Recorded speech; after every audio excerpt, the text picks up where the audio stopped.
Hey Myrmeco team, today I got a very special package, and honestly I can't wait to open it with you. Huge thanks to the EstheticAnts shop for sending it over, and just from looking at how it's packed, I can already tell we're in for a treat. And stay tuned till the end, because I'll be testing a few accessories live to see how they hold up. Alright, let's dive in. First thing I pull out, a spiral jelly holder.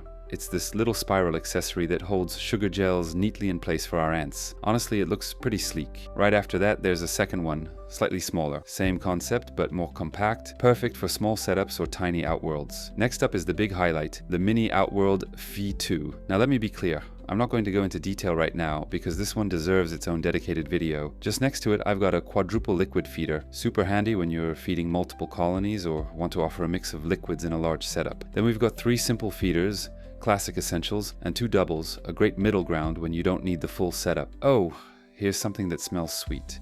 Vanilla flavored sugar water, a ready-to-use sugary treat with vanilla aroma that some species absolutely love. Moving on, I've got 2 small feeding dishes, really practical for serving food cleanly without making a mess in the foraging area. Next are 2 test tubes, and ideal for founding queens. Standard size, just right for giving young gines a safe start. Then we've got a pack of 10 sugar jellies, enough to last quite a while and offer a nice variety to your colonies. Always good to have these stocked up. And finally, the biggest piece in the box, a large Ytong nest, type B.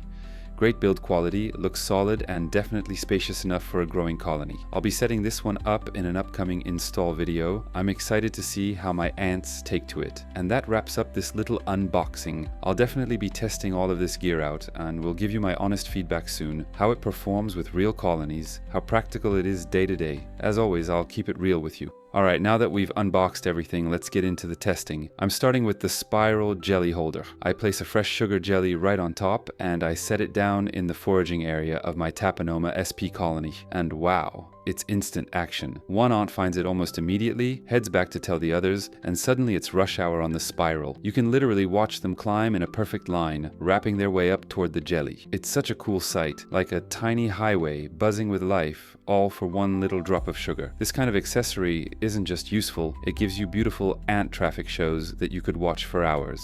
Next up, the liquid feeder. I filled this one with the vanilla flavored sugar water and placed it in the foraging zone of my Myrmeca rubra, and again, amazing. It takes them just a few seconds to pick up the scent, and once they do, it's a full-on gathering. They crowd around the feeder, front legs anchored, antennae twitching like crazy. It's clear only they're loving the vanilla flavor. Then I try it with my Formica fusca, and guess what? Same reaction. They're a bit more cautious, more chill, but once they taste it, boom, they're hooked. They gather quickly and stay locked in, focused on that sweet reward. It's always fascinating to see how different species respond to flavors in their own unique ways. Finally, I test it with the Taponoma SP again, this time using the liquid feeder too, and it just confirms everything. They're super fast, rush in like a swarm, and start drinking like it's the best thing they've had in days. The feeder stays stable, no leaking, everything works perfectly. Honestly, these little accessories really elevate the way you observe your colonies. You get a front row seat to their behavior, how they move, communicate, and interact with resources. And that's the magic of ant keeping. If you've made it this far, drop the word jelly in the comments so I know who the real ones are. And if you're curious to try any of this gear yourself, the link to the EstheticAnts shop is down below in the description. Because in the end, keeping ants isn't just about feeding insects. It's about learning to see the living world, one tiny detail at a time.